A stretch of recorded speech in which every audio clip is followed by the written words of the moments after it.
いい感じにバシバシ当たっています。プリミティアプレイヤーエールです。今回はヘビーマシンガンを作ってみようと思います。以前にも作りましたが、新たな素材をうまく利用した強力な武器にしてみようと思うので、うまくできたらチャンネル登録してもらえると嬉しいです。それでは作っていきましょう。まずは前のバージョンのヘビーマシンガンの性能を確認しておきます。こんな感じで分割して撃てますが、誘爆してバースト連射になってますし、総弾数の39発とそこまで多いわけではありません。連射速度が速い分、狙いがばらけてしまうのも弱点といえば弱点なので、新素材で強化しましょう。まずはアップデートで物体の最小サイズが小さくなったのを利用して最小サイズの弾丸を作りましょう。以前と比べるとなかなか小さな見た目です。火薬が小さい分、耐久力が低くて軽い木材を使って反動を抑える部品は焼いたスライムより軽い小麦にしました。こちらに火をつけると、無反動で撃てました。さらに並べて火をつけると、2センチの間隔ではたびたび誘爆してしまいます。そこで弾同士の間隔を3センチまで広げることで誘爆せずに点火できました。こちらをロケットエンジンの下につけて噴射すると、横の2つに引火しません。3つが限度みたいです。しかし火をつけた時、小麦がパンになって落ちているのが見えました。こうなると下に誘爆するので、いつも通り焼いたスライムを利用します。でも長さが足りなくて横の2つに点火しなかったので、燃え尽きる寸前の松ぼっくりを追加しました。これなら問題なさそうです。でもこれだと弾数が少なくなるので、横に2発松ぼっくりの導火線を伸ばした弾を追加しました。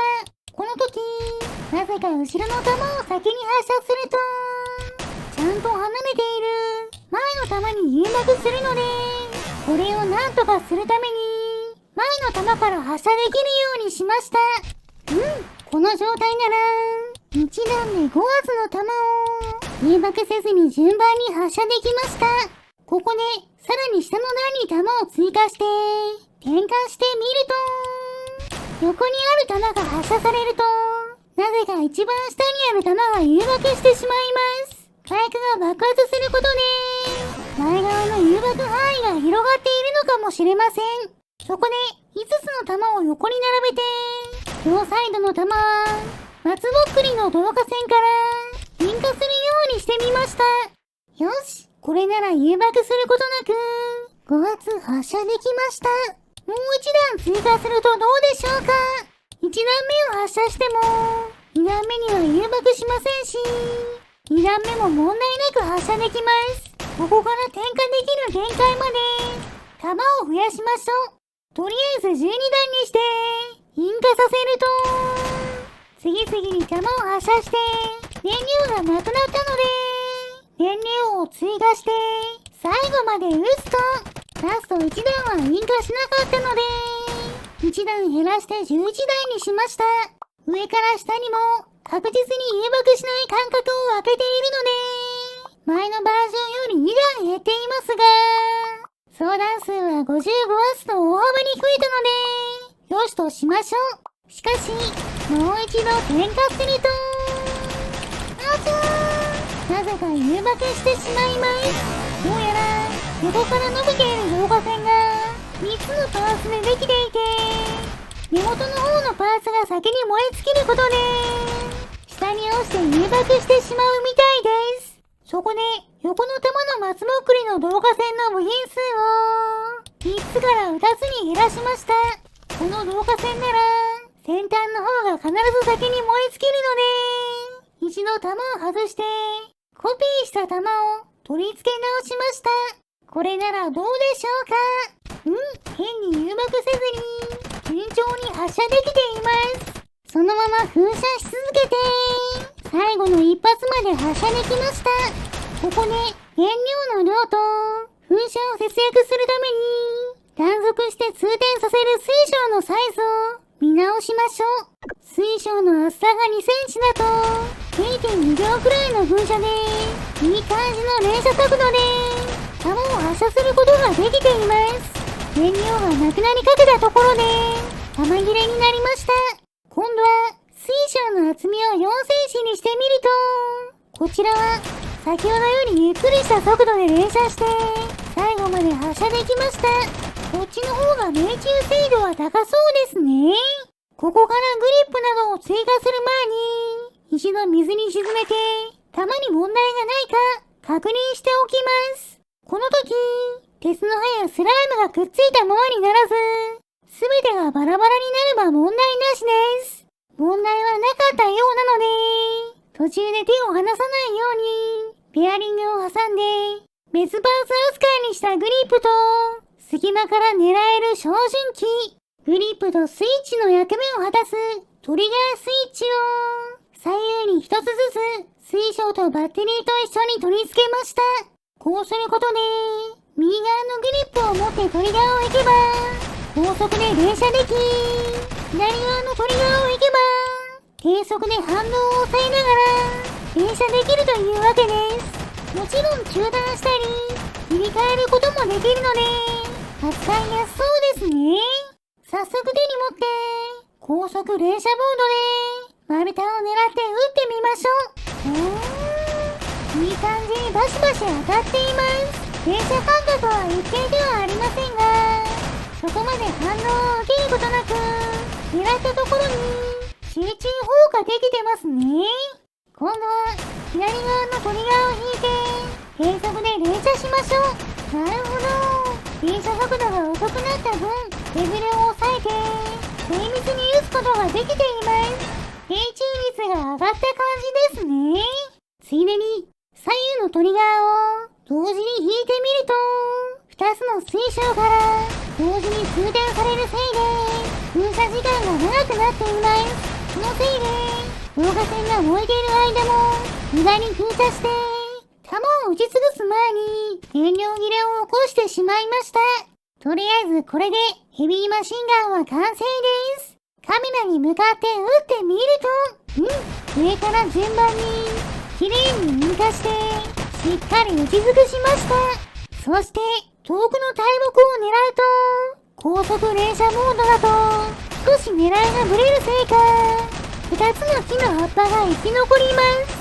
今度は低速連射モードで撃つとしっかり葉っぱに弾を当てまくって3つの葉っぱを壊した後4つ目の葉っぱにもかなりのダメージを与えました。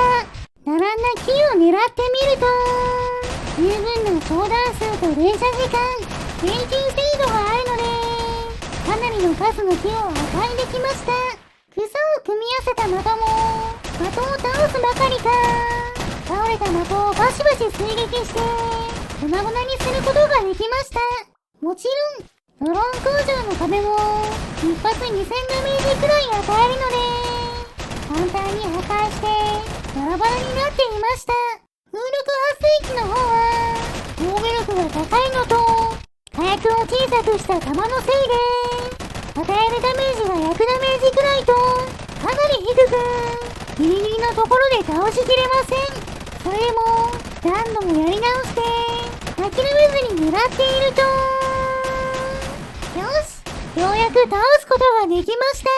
硬い相手にはいまいちの武器かもしれません。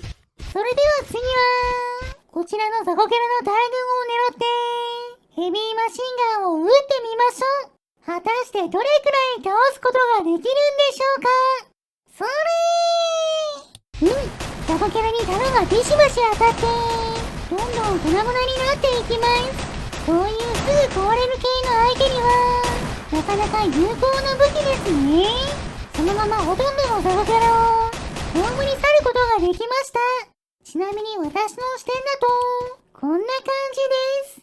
左側のトリガーを引いての低速連射は反応が少なくて快適に狙えます。右側のトリガーを行く明らかに連射速度が上がりますが、十分制御できる範囲なので、どんどんタコキャラを破壊することができました。